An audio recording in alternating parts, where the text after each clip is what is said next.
Okay, perfect. Okay, hello everyone. Welcome to the report out for Kanban number 9. We'll be speaking to a tack time of 20 minutes. I will let the team introduce themselves, except for Daryl. He was a team member, but he wasn't able to join us today.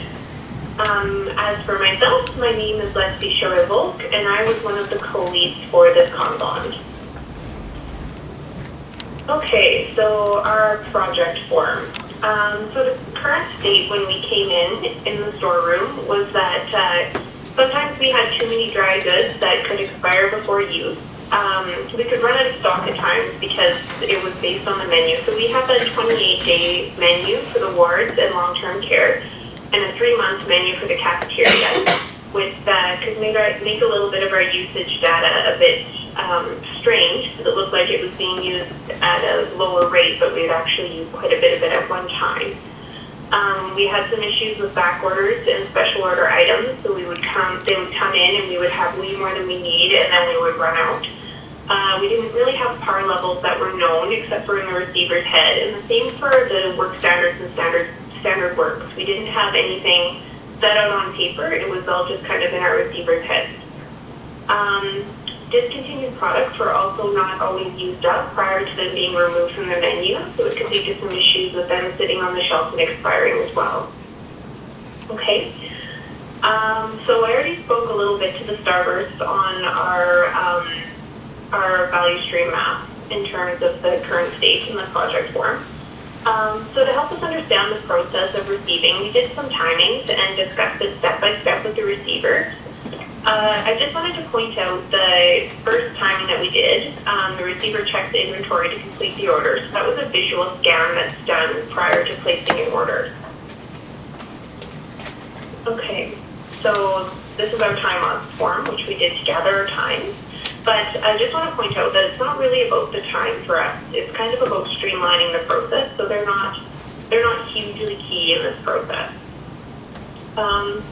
So moving on to our spaghetti diagram.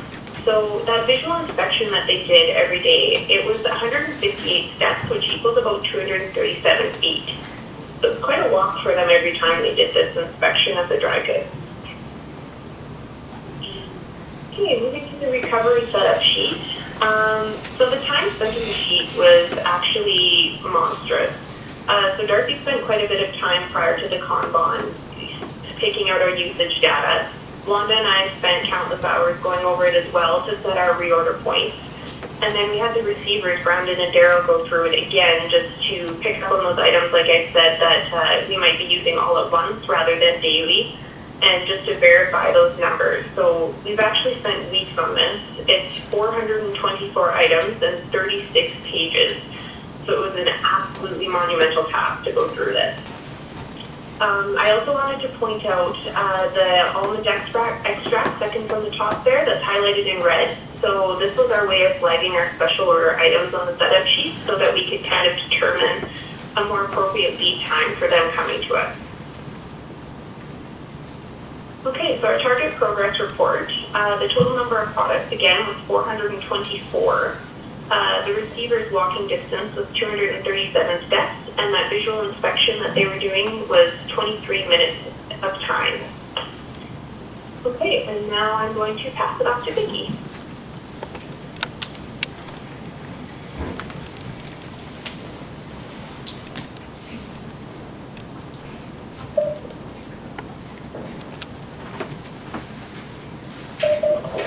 Hi, my name's Vicki Dick. I'm the office clerk in the Food and Nutrition Department.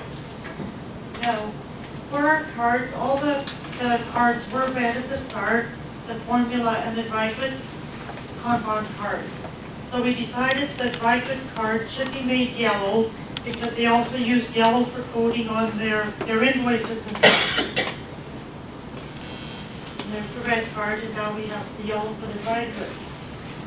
And even for the folders, we were all going to be in red, and so the dry good folders are all in yellow now instead. And each area has a certain template. We have 3 different templates because we have 319 different products in the area. So each of the templates and the folders are in a different area. Wherever their template is, that's where the folder is, just for, so there won't be any confusion, and when you pull the card, your folder's right there to put it in.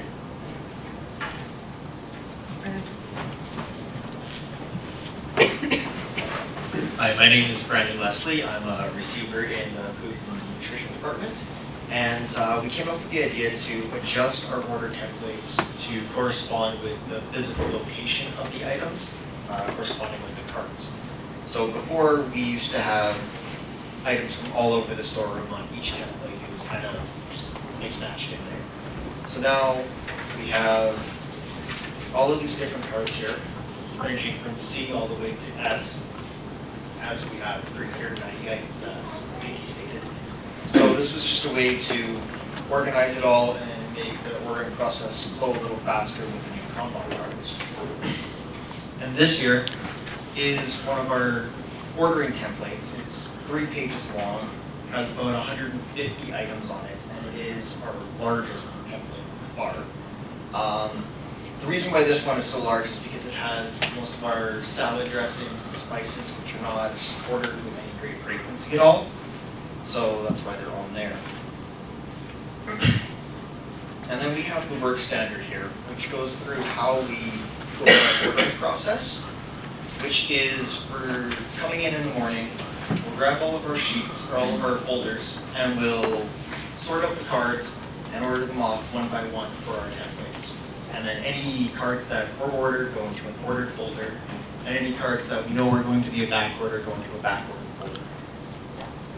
And that's more what the ordering process is going to look like, with the cards sorted and going through the system on the computer.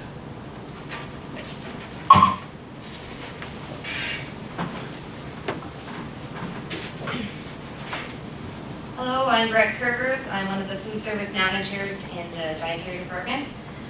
So as stated before, all the reorder points were kind of based on, in the guys' heads, they kind of knew what to reorder.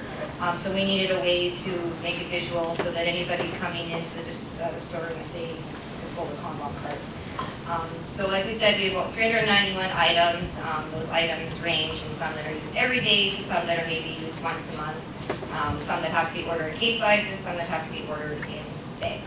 So we've just made a nice little visual on the shelves that states, stop, it's time to reorder. In this case, it's the grape jelly when there is 1 case on the shelf. So when there's only 1 case left, they will know that they need to pull the Kanban card.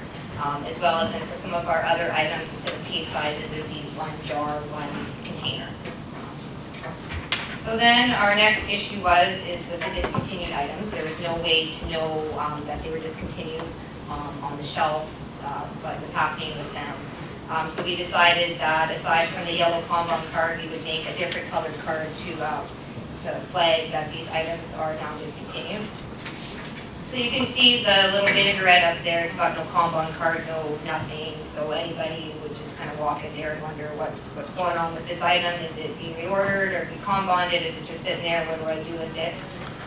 So now we have these nice little cards here that say the item has been discontinued. We will no longer order it, and to please use it up. So if maybe someone's coming into the storeroom and they're looking for something that they just kind of want to use, they could see that, oh, this is being discontinued. Maybe I can come up with a recipe to use it in. I'll go talk to the managers, and we can go from there so that it gets off the shelf faster and we're not having it sit there expiring. So then we just have one work standard in regards to the managing of those items, how they go about informing somebody that the item is discontinued and how we would move forward with dealing with that item. And then lastly, we have our multi-skills training schedule for our 3 work standards. As you can see, we're pretty close to having everyone trained up in what they need to be done, but there's just a little bit of work left for training-wise there for others to get these processes.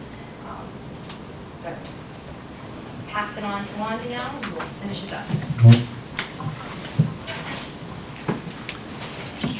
I'm Wanda Rusk. I was the other co-lead for this Kanban event.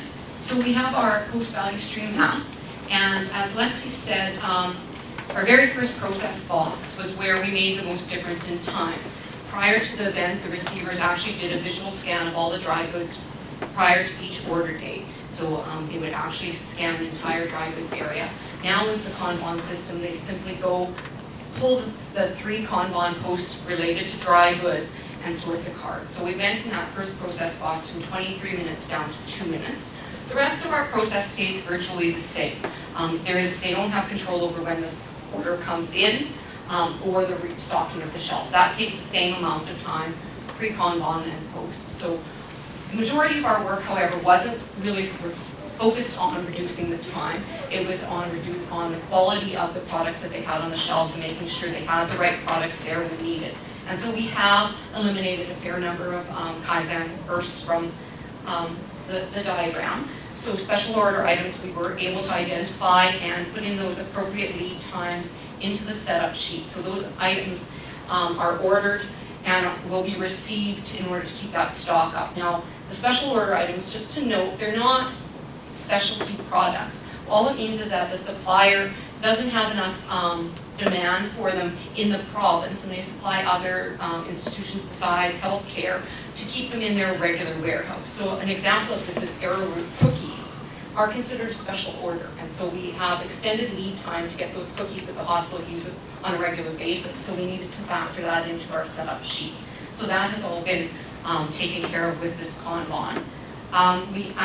Going into the event, we had no standard level or a way to determine par levels, the inventory levels for each product on the shelf, and now we do. We know what inventory is supposed to be there at any point in time. There had been some standing orders for some products, and those standing orders were a little bit problematic because they never quite knew when that, the stock was coming, whether or not they needed the stock. So Darcy has investigated and determined which items do need a standing order, and for the most part, they have been discontinued. We do know that some items come in large case sizes and aren't necessarily needed to be ordered frequently. So for example, spices, they use 1 jar of steak spice, but you have to order in quantities of 12. So we did adapt the Kanban process a little to be able to put down jar sizes as a reorder point. So when they're down to the last jar of steak spice, they would order a new case, rather than as soon as they started that case, ordering a new case.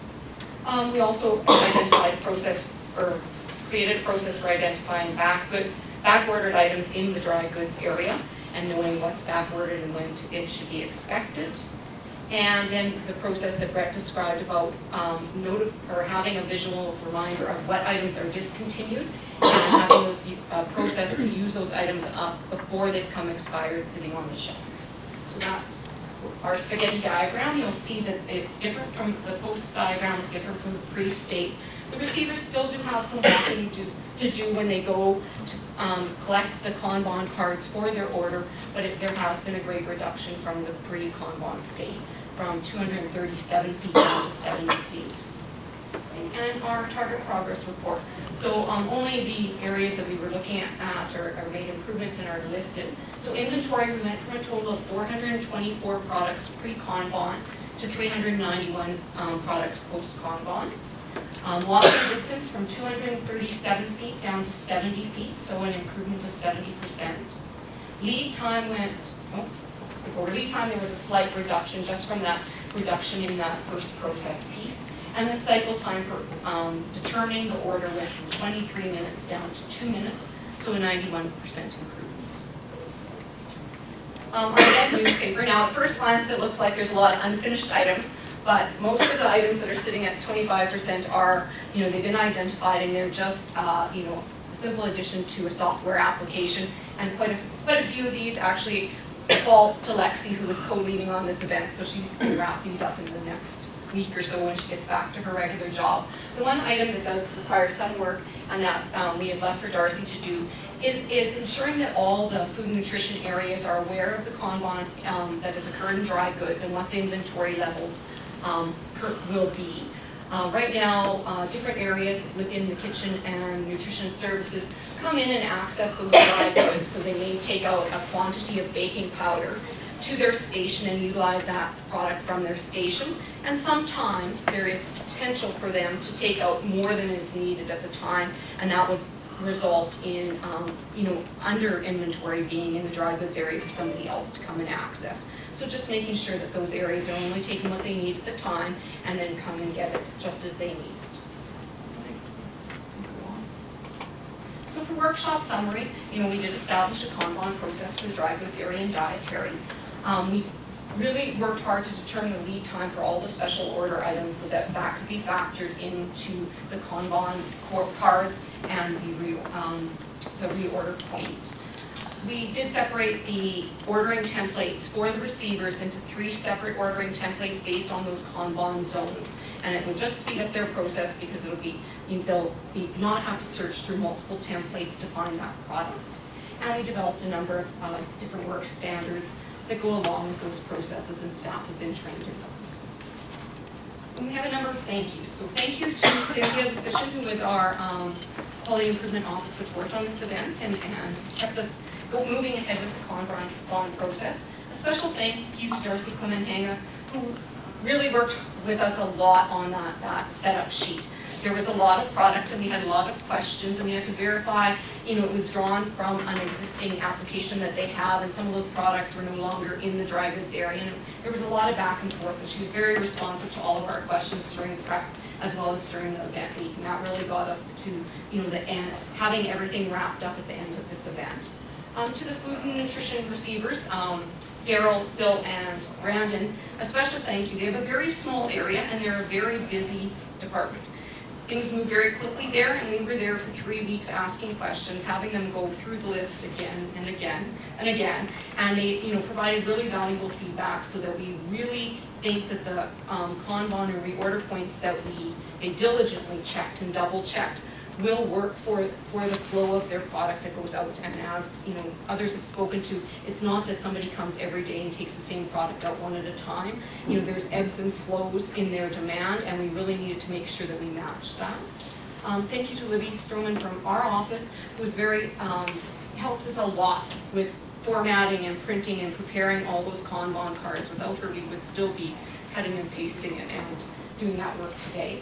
And Janine Myers from Cisco, who is one of their main suppliers, she worked a lot with us to determine those, the lead time for those special order items. And so we do want to recognize her because that really helped us wrap up those items as well.